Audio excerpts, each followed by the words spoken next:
नहमदुहु व नुसल्ली अला रसूलिहिल करीम अम्मा बाद फ़ाऊज़ु बिल्लाहि मिनश शैतानिर रजीम बिस्मिल्लाहिर्रहमानिर्रहीम। तारीफ़ात के लायक अल्लाह रब्बुल इज़्ज़त की ज़ात मुक़द्दसा है।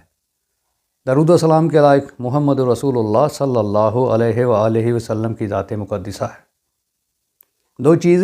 दो बातें अल्लाह रब्बुल इज़्ज़त को बहुत ज़्यादा पसंद हैं। वो क्या हैं? एक सहाबी रसूल फरमाते हैं कि नबी अलैहिस्सलातु वस्सलाम हमारे यहाँ तशरीफ़ लाए। सहाबा रिज़वानुल्लाह अलैहिम अजमईन को जब इस बात की खबर मिलती है तो दीवानावार मोहब्बत का अंदाज़ है। जिस हालत में सहाबा रिज़वानुल्लाह अलैहिम अजमईन थे, जिस भी हालत के अंदर थे, उसी हालत में उनका अंदर, उनके जज़बात, उनकी मोहब्बत उनको खींच लाई। को काम पे था तो वहीं से उठा और सीधा नबी अलैहिस्सलातु वस्सलाम के पास आया। कोई घर में है तो वहाँ पर से भी सीधा खबर मिलते ही नबी अलैहिस्सलातु वस्सलाम के पास तशरीफ़ लाया। कोई खेतों में है, कोई सोया हुआ है, अलगरज कोई बाज़ार में है, जहाँ जहाँ भी कोई है, जब उनको खबर मिलती है कि पैगम्बर अलैहिस्सलातु वस्सलाम तशरीफ़ लाए हैं तो उनके अंदर इतनी मोहब्बत थी, इतना जज्बा था कि वो ख़ुद को रोक नहीं पाए। और उसी हालत में वो नबी अलैहिस्सलातु वस्सलाम से मुलाकात करने के लिए, ज़ियारत करने के लिए भागे हुए जमा हो गए। तो वो फरमाते हैं कि मैं जब इस खबर को पाया तो मैं सीधा अपने घर गया।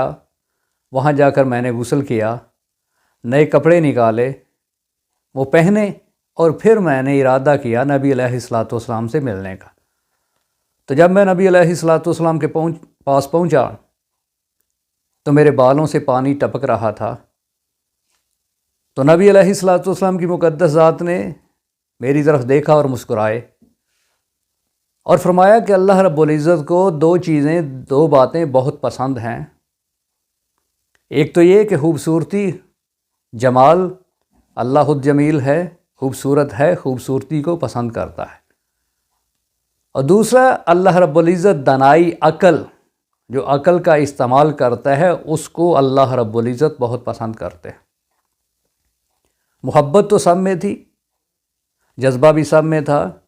कोई ख़ुद को रोक पाया, कोई ख़ुद को ना रोक पाया, और वो मोहब्बत ऐसी थी कि वो ख़ुद को रोक ही नहीं पाए। जल्दी जल्दी अपने पैगम्बर अलैहिस्सलातु वस्सलाम से मिलने के लिए चले आए। ये नहीं कि उनके अंदर मोहब्बत नहीं थी या मोहब्बत कम थी, लेकिन ये सहाबी रसूल सल्लल्लाहु अलैहि वसल्लम, इनके जहन में ये बात आई, इन्होंने अपने अक़ल का इस्तेमाल किया। ये नहीं कि उन्होंने इस्तेमाल नहीं किया। ये मोहब्बत का अपना अपना अंदाज़ है। कोई रोक पाता है अपने जज्बात को, कोई नहीं रोक पाता। तो दूसरे जो सहाबा हैं रिज़वानुल्लाह अलैहिम अजमईन, उनकी तो खुशी का कोई ठिकाना नहीं था। उनके लिए तो नबी अलैहिस्सलातु वस्सलाम का चेहरा अनवर दुनिया की सबसे बड़ी खुशी उनके लिए ये थी। और जब कुछ अरसा के बाद उन्होंने देखा, उन्हें पता चला कि हमारे नबी अलैहिस्सलातु वस्सलाम हमारे पास आए हैं, तो उनके जज्बात रोक ही नहीं पाए। तो ऐसा नहीं है कि उनको मोहब्बत नहीं थी या उनके जहन नहीं थे, लेकिन ये सहाबी रसूल सल्लल्लाहु अलैहि वसल्लम अपने घर जाते हैं, वहाँ से तैयार होकर, नहा धोकर, साफ़ सुथरा लिबास पहनकर फिर मिलने के लिए आते हैं। तो इसी चीज़ को पसंद किया पैगम्बर अलैहिस्सलातु वस्सलाम की ज़ात ने कि खूबसूरती, क्योंकि अल्लाह खूबसूरत है, अल्लाह जमील है, खूबसूरती को अल्लाह पसंद करता है। और दूसरा, दानाई को, अक़ल को अल्लाह रब्बुल इज़्ज़त पसंद करता है। तो अल्लाह रब्बुल इज़्ज़त जिस चीज़ को पसंद करता है वो अक़ल का इस्तेमाल है। तो यहाँ से ये चीज़ साबित होती है। अल्लाह रब्बुल इज़्ज़त कुरान मजीद के अंदर भी इरशाद फरमाते हैं, उलुल अलबाब, कि अपनी अक़ल का इस्तेमाल करो। और यहाँ सहाबी रसूल सल्लल्लाहु अलैहि वसल्लम ने अपनी अक़ल का इस्तेमाल करके दिखाया। तो अल्लाह के नबी अलैहिस्सलातु वस्सलाम को ये बात बहुत अच्छी लगी। اور فرمایا کہ اللہ رب العزت کو یہ چیز بھی بہت پسند ہے۔ تو عقل کے استعمال سے ہوتا کیا ہے، جمود جو ہے وہ ٹوٹتا ہے، برف پگھلتی ہے، نئی سوچ آتی ہے، سوچیں بدلتی ہیں، اور انسان کہاں سے کہاں چلا جاتا ہے۔ اسی بات کو لے کر آگے بڑھتے ہیں، اور آج ہم آپ کے لیے ایک سوال، ایک کویسچن لے کر آئے ہیں۔ وہ کیا ہے کہ کھانا کھانے کی بعد کی دعا ہے، سارے جو ایمان والے ہیں کھانا کھانے کے بعد اس کو پڑھتے ہیں۔